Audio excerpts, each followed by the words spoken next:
بسم اللہ والصلاۃ والسلام علی رسول اللہ اما بعد فاعوذ باللہ من الشیطان الرجیم بسم اللہ الرحمن الرحیم اللہم انفعنا بما علمتنا وعلمنا ما ينفعنا وزدنا علما رب اشرح لی صدری ویسر لی امری واحلل عقدۃ من لسانی یفقہوا قولی رب زدنی علما۔ چلیں، لاسٹ لیسن کے اندر ہم نے سورۃ یوسف کی آیت نمبر 51 تک کر لیا تھا، اور یہ 12ویں پارے کی لاسٹ آیت ہے انشاءاللہ آج ہم پڑھیں گے، اور پھر آگے 13واں پارہ ہم شروع کریں گے انشاءاللہ۔ بسم اللہ الرحمن الرحیم۔ پچھلی آیات کے اندر ہم نے یہ پڑھا تھا کہ یوسف علیہ السلام کو عزیز مصر کے بلکہ مصر کے بادشاہ نے بلایا، صرف اس لیے کہ چیک کرے کہ بھئی جس بندے نے تعبیر بتائی ہے وہ آخر اتنی گہرائی کے اندر جا کے اس نے تعبیر بتائی ہے، اس بندے کو بلا کے تو دیکھے بندہ کون ہے۔ تو یوسف علیہ السلام کا آگے سے کہنا یہ تھا کہ پہلے جاؤ اور جا کے ان خواتین سے میرا معاملہ پوچھو، معاملہ پہلے کلیئر ہوگا، میرے پہ جو تہمت لگی ہے وہ کلیئر ہوگی، دین میں واپسی آؤں گا۔ تو بادشاہ نے ساروں کو بلایا اور آ کے پوچھا، تو ان سب نے جو ان سے نے کہا کہ اس میں یوسف کا قصور نہیں تھا علیہ السلام کا،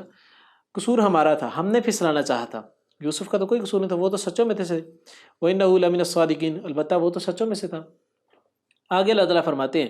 ذَلِكَ یہ لِيَعْلَمَ تاکہ وہ جان لے انی بے شک میں لم اخنہ نہیں خیانت کی میں نے اس کی بالغیبی غیبانہ، وَأَنَّ اللَّهَ اور بے شک اللہ تعالیٰ لا نہیں یہدی وہ راہ دکھاتا کید الخائنین مکر کو خیانت کرنے والوں کے۔ اب یہ جو بات کی ہے نا، یہ دو موقف ہیں کہ ایک تو یہ کہ یہ بات عزیز مصر کی بیوی کی تھی کہ اس نے کہا کہ اللہ تعالیٰ نے یہ تاکہ وہ جان لے کہ بے شک میں نے خیانت نہیں کی اس کی، یعنی کہ جتنی باتیں کلیئر ہو گئی ہیں ان تمام عورتوں نے اور عزیز مصر کی بیوی نے جو بات کہہ دی، کلیئر کر دی کہ بھئی یوسف علیہ السلام سچوں میں سے تھے، ہم خائنین میں سے تھے۔ تو یہ اس لیے بات ہم نے کلیئر کی ہے تاکہ عزیز مصر جان لے کہ میں نے اس کے پیچھے سے خیانت نہیں کی، یعنی گناہ نہیں کیا، ورگلانا ضرور چاہا، گناہ نہیں کیا۔ اور پھر فرمایا کہ وَأَنَّ اللَّهَ لَا يَهْدِي كَيْدَ الْخَائِنِينَ، اور پھر خود ہی کہہ دیا عزیز مصر کی بیوی نے کہ اللہ تعالیٰ مکر کرنے والوں کو، چال چلنے والوں کو جو ان سے ہے نا ان کی مدد نہیں کرتا، اللہ تعالیٰ ان کا ساتھ نہیں دیتا، اللہ تعالیٰ ان کو سیدھے راستے پہ نہیں لے کے آتا۔ میں نے چال تو چلی ہے لیکن میں نے گناہ تو نہیں کیا، میں نے وہ زنا تو نہیں کیا تھا، تو میں اس درجے تک نہیں پہنچی۔ دوسرا موقف یہ ہے کہ یہ بات یوسف علیہ السلام کی تھی تاکہ وہ عزیز مصر کو بتا دیں کہ تمہاری غیر موجودگی کے اندر میں نے تمہاری بیوی کے ساتھ اس طرح کوئی کام نہیں کیا، اگر کیا ہوتا تو آج اللہ تعالیٰ مجھے سرخرو نہ کرتا۔ یہ بات یوسف علیہ السلام نے کہہ کے کلیئر کر دی عزیز مصر کو۔ پھر آگے عزیز مصر جو ان سے نا وہ اللہ تعالیٰ فرماتے ہیں وما اور نہیں ابرئ میں بری کرتا یا کرتی نفسی اپنے نفس کو، ان نفس بے شک نفس لامارۃ البتہ بہت حکم دینے والا ہے بالسوء برائی کا، الا مگر ما رحم ربی جس پر رحم کرے میرا رب، ان ربی غفور الرحیم بے شک بہت بخشنے والا نہایت رحم کرنے والا ہے میرا رب۔ اب اللہ تعالیٰ جہاں پہ جو اللہ تعالیٰ نے بات بیان کی اس سے بھی مراد دو قسم کے لوگ ہیں، ایک یہ کہ عزیز مصر کی بیوی، اور دوسرا یہ کہ یوسف علیہ السلام۔ اللہ تعالیٰ نے کہا کہ اور نہیں میں بری کرتا یا کرتی اپنے نفس کو، بے شک نفس البتہ حکم دیتا ہے برائی کا، میں اس چیز کا وہ قطعاً دعویٰ نہیں کرتی کہ میں بالکل پاک صاف ہوں، میں بالکل جو ان سے نا وہ کلیئر ہے میری چیٹ، ایسی کوئی بات میں نہیں کرتی، میں انسان ہوں، میرا نفس ہے، نفس تو برائی کا حکم دیتا ہے انسان کو۔ کس کا دل نہیں کرتا زنا کرنے کا، کس کا دل نہیں کرتا اپنی سیکشول ڈیزائر کو پورا کرنے کا، ہر کسی کا کرتا ہے۔ اس طرح کس کا دل نہیں کرتا کہ وہ دنیا کی لذتوں سے فائدہ اٹھائے، کس کا دل نہیں کرتا کہ مال اس کے پاس بہت زیادہ ہو اور وہ عیاشی کرے بیٹھ کے، کس کا دل کرتا ہے کہ وہ بیٹھ کے ایک کونے کے اندر بیٹھ کے اللہ اللہ اللہ کرتا رہے اور دنیا کے سارے کام چھوڑ دے،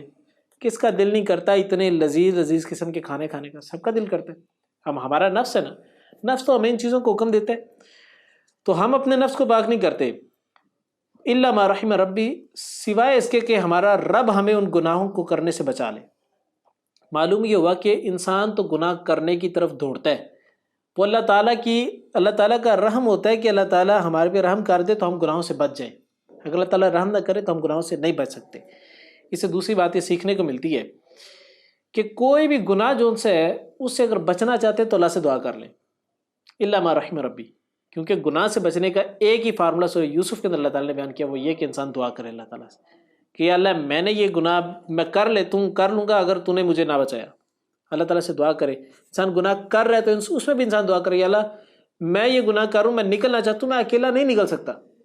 تو چاہے گا تیری مرضی ہوگی، تیرا حکم ہوگا، تیری رحمت ہوگی، تیرا رحم ہوگا تو میں بچ سکتا ہوں، ادروائز میں کسی صورت نہیں بچ سکتا۔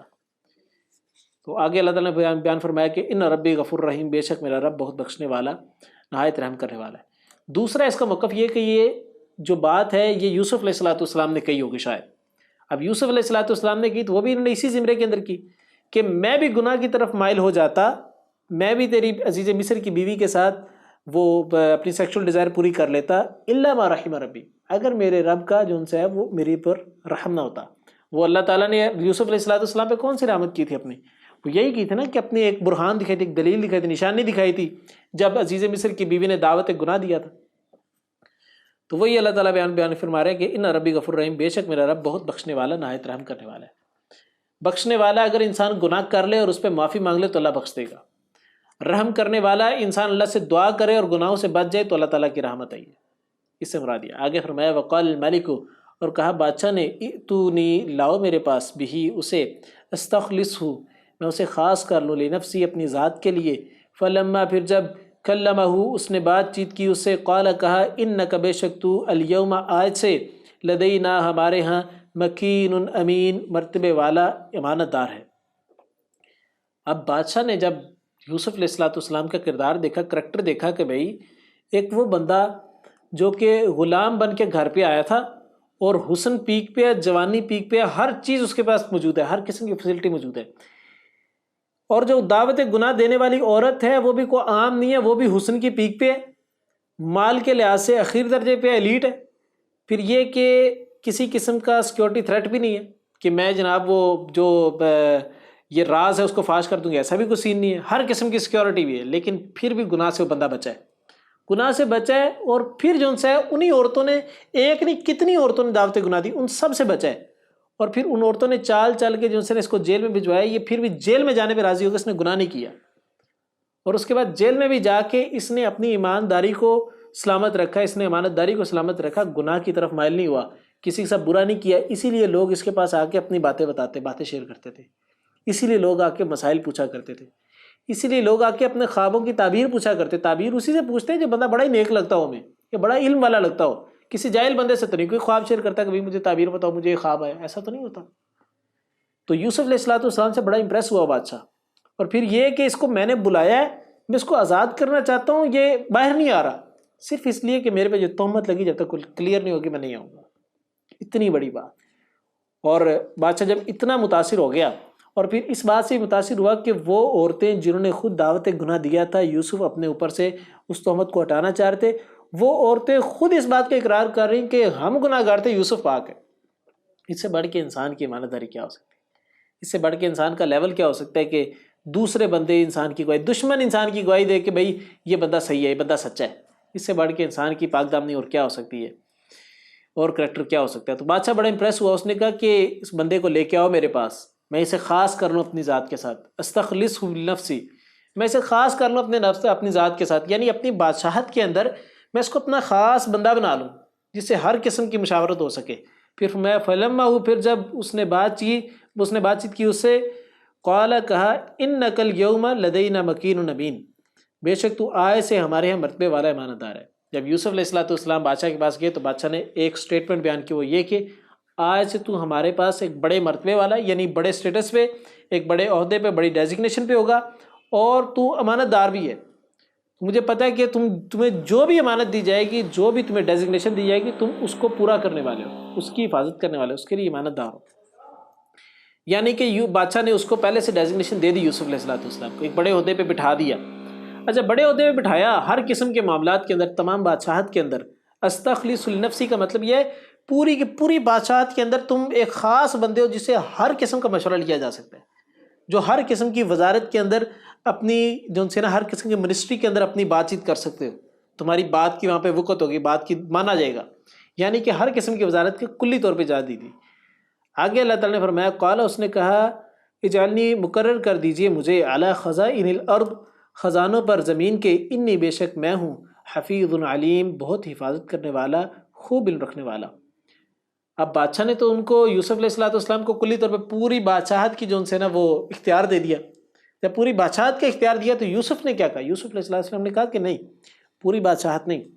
مجھے مقرر کر دیجئے کس چیز پر؟ علی خزائن الارض، زمین کے خزانوں پر. یعنی کہہ لیں کہ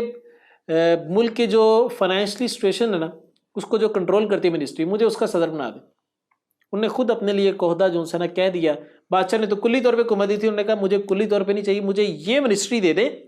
کیوں؟ کیونکہ انی حفیظ علیم، میں اس کی پراپر طریقے سے حفاظت بھی کرنے والا ہوں، اور میں جانتا بھی ہوں کہ اس منسٹری کو کس طریقے سے چلاتے ہیں، اس ڈپارٹمنٹ کو کیسے چلاتے ہیں. یہاں سے ایک بات سیکھنے کو ملتی ہے، وہ یہ کہ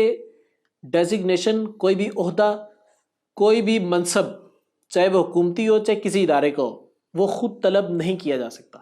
اللہ کے رسول صلی اللہ علیہ وسلم نے اسی سے منع فرمایا کہ اگر کوئی بندہ خود کوئی عہدہ طلب کرے تو اس کو عہدہ نہ دو. یعنی کہ خود اپنے آپ کو نومینیٹ کرنا کہ بھئی مجھے آپ لوگ ووٹ ڈالیں، میں جو ان سے نا وزیر اعظم کی پوسٹ پہ بیٹھنا چاہتا ہوں تو مجھے آپ لوگ ساتھ دیں.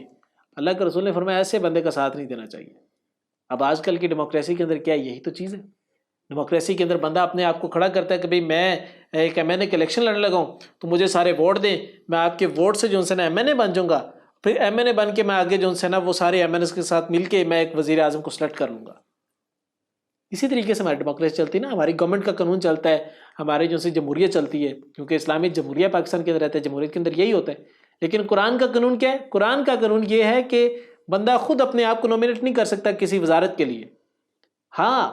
وہ وزارت کے لیے تب اپنے آپ کو نومینیٹ کر سکتا ہے جب وہ اس کی حفاظت بھی کرنے والا ہو اور اس کے بارے میں پراپر طریقے سے نالج بھی رکھنے والا ہو. اور وہ بھی تب اپنے آپ کو نومینیٹ کرے گا جب اس کو بادشاہ خود چن لے گا. یوسف علیہ السلام کو تو بادشاہ نے پہلے چن لیا ہوا تھا، انہوں نے تو خود وزارت طلب کی، انہوں نے تو نہیں کہا تھا کہ مجھے آپ وزارت دیں تو میں آپ کو جو سے نا بڑے اچھے کام کر کے دکھوں. انہوں نے تو کوئی بات نہیں کی. یہاں پہ ہمارے یہاں یہی ہوتا ہے نا کہ بڑے MNAs, M P S, وزیر اعظم، وزیر اعلیٰ سارے دعوے کر رہے ہوتے ہیں کہ آپ ہماری پارٹی کو ووٹ دیں، ہمارے بندے کو ووٹ دیں، ہم جو ان سے ہے نا یہ کام کریں گے، ہم سبسڈی دیں گے، ہم آپ لوگوں کی جو ان سے ہے وہ ایجوکیشن کو بہتر کریں گے، میڈیکل فیلڈ کو بہتر کریں گے، ہم پاکستان کی منسٹریز کو بہتر کریں گے، ڈیفینس کو بہتر کر دیں گے. سارے دعوے کر رہے ہوتے ہیں نا. یوسف نے تو کوئی دعویٰ نہیں کیا. یوسف نے تو نہیں کہا کہ مجھے منسٹری دیں. کیوں؟ کیونکہ اسلام کا قانون ہی نہیں ہے منسٹری کو طلب کرنے کا. یعنی کہ ڈیموکریسی اسلام کے رول کے اندر غلط ہے. دوسری بات، یوسف علیہ السلام کو بادشاہ نے خود بٹھایا تھا، اور یوسف نے پھر اس بادشاہت کے اندر بھی صرف اسی منسٹری کو لینا پسند کیا جس منسٹری کے بارے میں علم رکھتے تھے. اگر ہمارے ایسا بندہ ہوتا کیا کہتا؟ بادشاہ نے پوری سرزمین کا بادشاہ بنایا، ہم کہے کہ ٹھیک ہے جی مجھے ساری وزارتیں دے دو. لیکن یوسف نے کیا کیا؟ صرف وہ چیز جس کے بارے میں نالج رکھتے ہیں. لیکن ہماری ڈیموکریسی میں الٹا ہی ہوتا ہے، الٹی گنگا بہتی ہے. وہ کہتے ہیں نا، شاعر بھی کہتا ہے کہ نقل کے اندھوں کو الٹا نظر آتا ہے، مجنوں نظر آتی ہے، لیلا نظر آتا ہے. تو یہاں پہ یہ سین ہے کہ وہ بندہ جو ان سے ہے وہ ایجوکیشن کی فیلڈ کا ہے، اس کو پکڑ کے وزیر ریلوے بنایا ہے. اور جو ان سے ہے وہ وزیر ریلوے ہے، یعنی ریلوے کے متعلق وہ تھوڑا سا ہاؤنو رکھتا ہے، اس کو وزیر بنایا ہوگا سائنسی امور کا. اور جو وزیر داخلہ کے متعلق صحیح علم رکھنے والا ہے اس کو جو ان سے نا منسٹری دے دیں گے فائنینشیل کنڈیشنز کی.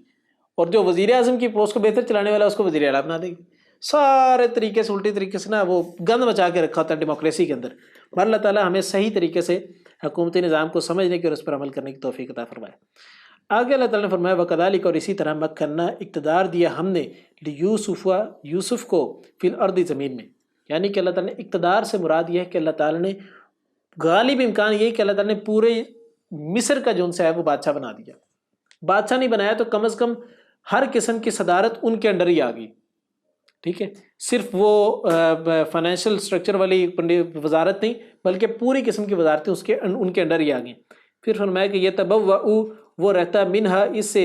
حیث یشاء، جہاں وہ چاہتا، نصیب، ہم پہنچاتے، برحمتنا، اپنی رحمت کو، من نشاء، جسے ہم چاہتے، ولا، اور نہیں، نضیع، ہم ضائع کرتے، اجر المحسنین، اجر احسان کرنے والوں کا. اللہ تعالیٰ نے بڑی اچھی بات کی. اللہ تعالیٰ نے کہا کہ وہ رہتا ہے اس میں جہاں وہ چاہتا ہے، ہم پہنچاتے اپنی رحمت کو جسے ہم چاہتے ہیں. یعنی اللہ تعالیٰ جس بندے کے اوپر اپنا کرم کرنا چاہے کر دیتا ہے. اللہ کے رسول صلی اللہ علیہ وسلم کی حدیث ہے اور قرآن مجید بھی اس بات کے مصداق ہے کہ اللہ تعالیٰ اگر کسی کو نفع پہنچانے کا ارادہ کر لے، پوری دنیا مل کے ایک سائڈ پہ ہو جائے تو اس کو نقصان نہیں پہنچا سکتی. اسی طریقے سے اللہ تعالیٰ ایک بندے کو نقصان پہنچانے کا تہیہ کر لیں یا اس کے لیے کوئی معاملہ ایسا رکھو جس میں اس بندے کو بظاہر نقصان ہو رہا ہو، پوری دنیا ایک سائڈ پہ ہو کے اس کو نفع پہنچانے کی کوشش کر لیں، نفع نہیں پہنچا سکتی. یہ اللہ کا قانون ہے، یہ اللہ کی سرزمین ہے، کسی ولی کی، کسی انسان کی، کسی رسول کی سرزمین نہیں ہے یہ انسانوں کی سرزمین نہیں ہے، یہ اللہ تعالیٰ کی ملکیت کے اندر ہے سرزمین۔ ہاں اللہ تعالیٰ نے اس دنیا کے اندر کچھ لوگوں کو منصب ضرور دیے ہیں، جس طریقے سے رسول تمام انسانوں کے اندر سب سے افضل رسول ہیں، تمام رسولوں کے اندر سب سے افضل اللہ کے رسول صلی اللہ علیہ وسلم ہیں۔ اسی طریقے سے رسولوں کے بعد صحابہ ہیں، صحابہ کے بعد تابعین ہیں، تابعین کے بعد تبع تابعین ہیں، پھر محدثین ہیں، پھر اولیاء اللہ ہیں۔ یہ تمام کیٹیگرائز جو سی ہیں یہ انسانیت کے درجوں کے اندر ہے، اللہ تعالیٰ کی اقتدار کے اندر اور صفات کے اندر نہیں ہے۔ اللہ کی صفات کامل ہیں، انسان اپنے درجوں کے تک رہیں گے، محدود رہیں گے۔ نبی اللہ کا مقام نہیں حاصل کر سکتے، ولی رسول کا مقام نہیں حاصل کر سکتے۔ ظلم ہے نا یہ ان کے منصب کو ہی بدلتے جائیں۔ یہاں پر کیا ہوتا ہے کہ رسول سے مانگ رہے ہوتے ہیں، جس طرح ہمارے یہاں نعتیں بھی اس طرح کے مشہور ہیں کہ سارے نبی تیرے در کے سوالی۔ کیا سارے نبی اللہ کے رسول صلی اللہ علیہ وسلم کے در کے سوالی؟ سارے نبی تو اللہ تعالیٰ کے در کے سوالی تھے، اللہ سے سوال کرتے تھے۔ آدم علیہ السلام سے خطا ہوئی، وہ پھل کھا لیا، تو آدم علیہ السلام زمین پہ آتے ساتھ کس کے در کے سوالی بنے؟ ربنا ظلمنا انفسنا ان لم تغفر لنا وترحمنا لنکونن من الخاسرین۔ اللہ میں نے اپنی جان پر ظلم کر لیا، اگر تو نے مجھے معاف نہ کیا، تو نے میرے پہ رحم نہ کیا، تو میں خسارہ اٹھانے والوں میں سے ہو جاؤں گا۔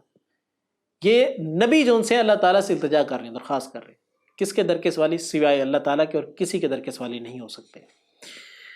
آگے اللہ تعالیٰ نے بیان فرمایا کہ وَلَا نُضِيعُ أَجْرَ الْمُحْسِنِينَ، پھر اگلی آیت میں وَلَا أَجْرُ الْآخِرَةِ خَيْرٌ لِلَّذِينَ آمَنُوا وَكَانُوا يَتَّقُونَ، اور یقیناً اجر آخرت کا بہتر ہے ان کے لیے جو ایمان لائے اور ہیں وہ تقوی اختیار کرتے۔ اب یہ جو بات ہے نا وَلَا نُضِيعُ أَجْرَ الْمُحْسِنِينَ اور وَلَا أَجْرُ الْآخِرَةِ، کہ ہم نہیں ضائع کرتے اجر احسان کرنے والوں کا، یقیناً اجر آخرت کا بہتر ہے۔ اب یہ جو سٹیٹمنٹ ہے، اس سٹیٹمنٹ کے اندر پیر عبد القادر جیلانی رحمہ اللہ ایک بڑی اچھی بات بیان کرتے ہیں، کہتے ہیں یہ اس خواب کی تعبیر تھی جو یوسف علیہ السلام نے خواب دیکھا تھا کہ مجھے 11 ستارے سورج چاند جو ان سے سجدہ کر رہے ہیں، یہ ساری چیز سجدہ کر رہی ہیں، وہ جو خواب دیکھا تھا اس کی تعبیر یہ تھی کہ اللہ تعالیٰ نے کہاں سے اٹھایا،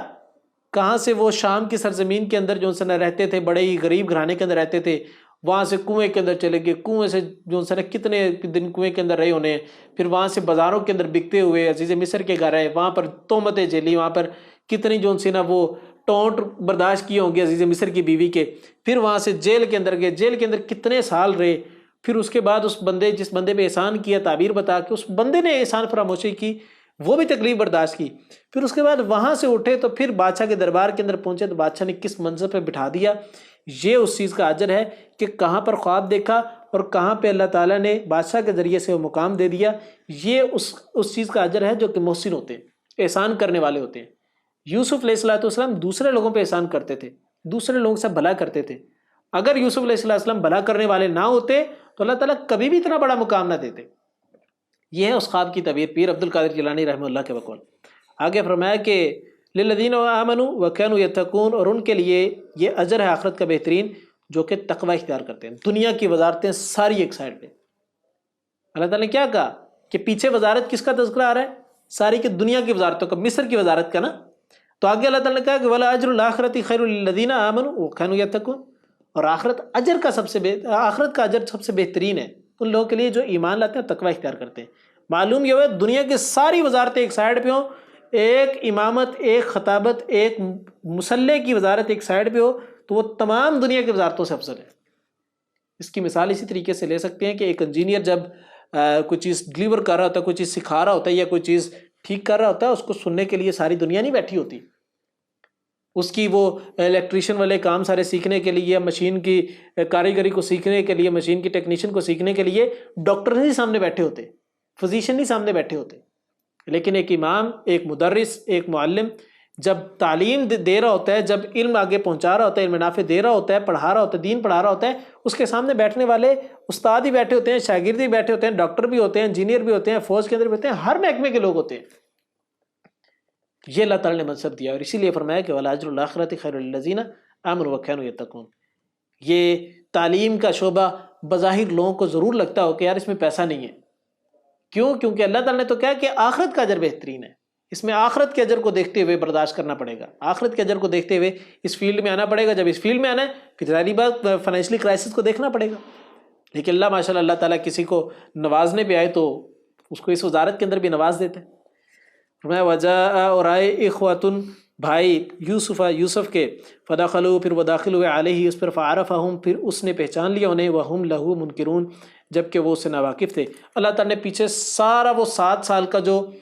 خوشحالی کا دور تھا، ٹائم پیریڈ تھا، اللہ تعالیٰ نے سب کو چھوڑ کے ڈائریکٹ اس بات کا تذکرہ کیا کہ خوش حالی اب آ گئی ہے۔ تو مصر کے اندر غلہ، پوری سارے خطے کے اندر مصر کے ارد گرد جتنے علاقے ہیں شام تک وہ خوش حالی پھیلی ہوئی ہے، اور وہاں تک خوش حالی پھیلی ہے تو وہاں سے یوسف علیہ السلام کے دوسرے بھائی اٹھ کے آتے ہیں مصر کے اندر غلہ خریدنے کے لیے۔ اللہ تعالیٰ نے فرمایا اور بھائی آئے مصر کے اندر غلہ خریدنے کے لیے، تو یوسف علیہ السلام نے پہچان لیا انہیں، لیکن ان بھائیوں نے نہیں پہچانا۔ اس کی وجہ کیا تھی؟ ایک بڑی وجہ یہ تھی، جس پر بیتتی ہے وہ یاد رکھتا ہے، وہ نہ بھی رکھنا چاہے اس کو تب بھی یاد رہتا ہے کہ میرے ساتھ یہ کام ہوا۔ وہ انسان بے شک اللہ تعالیٰ کے اوپر اپنا معاملہ چھوڑ دے، یہ دعائیں کرتا رہے، انما اشکو بثی وحزنی الی اللہ، بے شک انا للہ و انا الیہ راجعون پڑھتا رہے، اللہم اجرنی فی مصیبتی، یہ پڑھتا رہے، لیکن اس کو وہ تکلیف کہیں نہ کہیں دل کی کسی نہ کسی کارنر کے اندر وہ تکلیف زندہ رہتی ہے، اور وہ اسی لیے زندہ رہتی تاکہ وہ اس بات کو بار بار یاد رکھے کہ میں نے اس تکلیف کا اجر اللہ رب العزت سے لینا ہے۔ اسی لیے اللہ تعالیٰ نے صبر کرنے والوں کا اتنا بڑا اجر رکھا ہے۔ اسی لیے اللہ تعالیٰ نے فرمایا کہ وَاصْبِرْ عَلَىٰ مَا أَصَابَكَ إِنَّ ذَلِكَ مِنْ عَزْمِ الْأُمُورِ، صبر کرو، یہ صبر تو ہمت کے کاموں میں سے ایک کام ہے، یہ عام بندے کے بس کی بات ہی نہیں ہے بھائی۔ کون ہے اتنی تکالیف پہ صبر کرتا رہے، برداشت کرتا رہے، سوائے چند ایک لوگوں کے جو صبر کرنے والے، جن پہ اللہ کا خاص کرم ہو۔ پھر فرمایا وَلَمَّا، اور جب جَهَّزَهُمْ اس نے تیار کر دیا انہیں، بِجَهَازِهِمْ سامان ان کا، قال کہا ائتونی لے لانا میرے پاس، بِأَخٍ بھائی کو، لکم اپنے، من ابیکم اپنے باپ کی طرف سے، الا کیا نہیں ترون تم دیکھتے، انی بے شک میں، اوفی میں پورا پورا دیتا ہوں، الکیل پیمانہ یا غلہ، وانا اور میں، خیر بہتر ہوں، المنزلین سب میزبانی کرنے والوں میں سے۔ اب اللہ تعالیٰ نے یہاں پہ جو بات کی، اس سے بات یہ واضح ہوتی ہے کہ یوسف علیہ السلام کی جتنے ستیلے بھائی تھے جو غلہ لینے آئے تھے، وہ بہت زیادہ باتونی تھے۔ باتونی بندے باتوں باتوں میں پتہ نہیں کیا کچھ بیان کر جاتے ہیں، ان کو پتہ ہی نہیں لگتا کہ جو بات بیان کرنی چاہیے کہ نہیں بیان کرنی چاہیے، لیکن پھر بھی بیان کر دیتے ہیں، ساری باتیں بول جاتے ہیں۔ اور کئی ایسے ہوتے ہیں کہ وہ اپنا جھوٹ بھی انہی باتونی پن کے اندر آ کے وہ جھوٹ بھی بیان کر جاتے ہیں، ان کو پتہ ہی نہیں لگتا۔ اور یہاں پر بھی اب یوسف علیہ السلام سے لینے وہ غلہ آئے تھے، چاہیے تو یہ تھا کہ پیسے دیتے، غلہ لیتے، چلے جاتے، لیکن انہوں نے اپنا سارا چٹا کھاتا کھول کے رکھا کہ ہم یہ کرتے ہیں، ہمارا باپ یہ کرتا ہے، ہمارے اتنے بھائی ہیں، تو یہ ہمارا خاندان ہے، یہاں پہ ہم رہتے ہیں، ایسے ایسے رہتے ہیں، ہمارے فائنینشلی کنڈیشن یہ ہے۔ تو یوسف نے کیا کہا؟ قال ائتونی بأخ لکم، کہ لانا میرے پاس اپنے بھائی کو بھی جو تمہارے باپ میں سے ہے، یعنی کہ یوسف علیہ السلام یوسف کے دوسرے بھائی جو کہ چھوٹے بھائی، مشہور روایات کے اندر جو ان سے ہے وہ نام جو آتا ہے بنیامین آتا ہے چھوٹے بھائی کا، وہ بھی بنی اسرائیلی روایات ہیں، ان پر بھی مکمل طور پہ یقین نہیں کیا جاتا۔ اس طریقے سے دوسرے بھائیوں کے نام بھی آتے ہیں بنی اسرائیلی روایات کے اندر، لیکن کسی پر یقین نہیں کیا جاتا۔ یوسف علیہ السلام کے نام پہ اس لیے یقین کرتے ہیں کیونکہ قرآن نے بیان کر دیا۔ اس سے ایک بات سیکھنے کو ملتی، قرآن کی بات آ جائے اور حدیث کی بات آ جائے، اس کے سامنے دنیا کی تمام کتابوں کی بات ہو، اس سب کو رد کیا جا سکتا ہے، قرآن اور حدیث کی بات کو رد نہیں کیا جا سکتا۔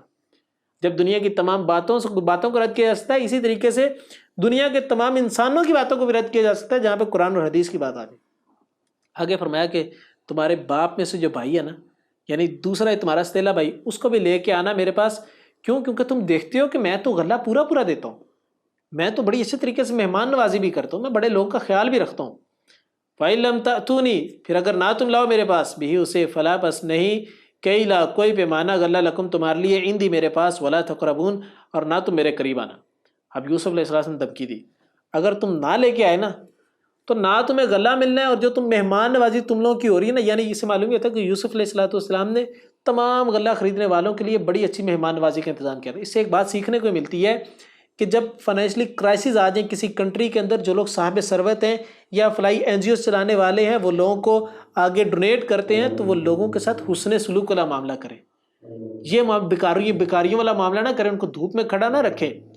ان کو جو ان سے ہے ان کے ساتھ بیکاریوں والا سلوک نہ کریں، ان کی اچھی مہمان نوازی کریں، ان کو بٹھائیں اپنے پاس، کیونکہ اللہ کے مہمان ہیں، اللہ تعالیٰ نے ان کی وجہ سے ہمارے اوپر رحمت کرنی ہوتی کہ ہمیں اجر ملنا ہے،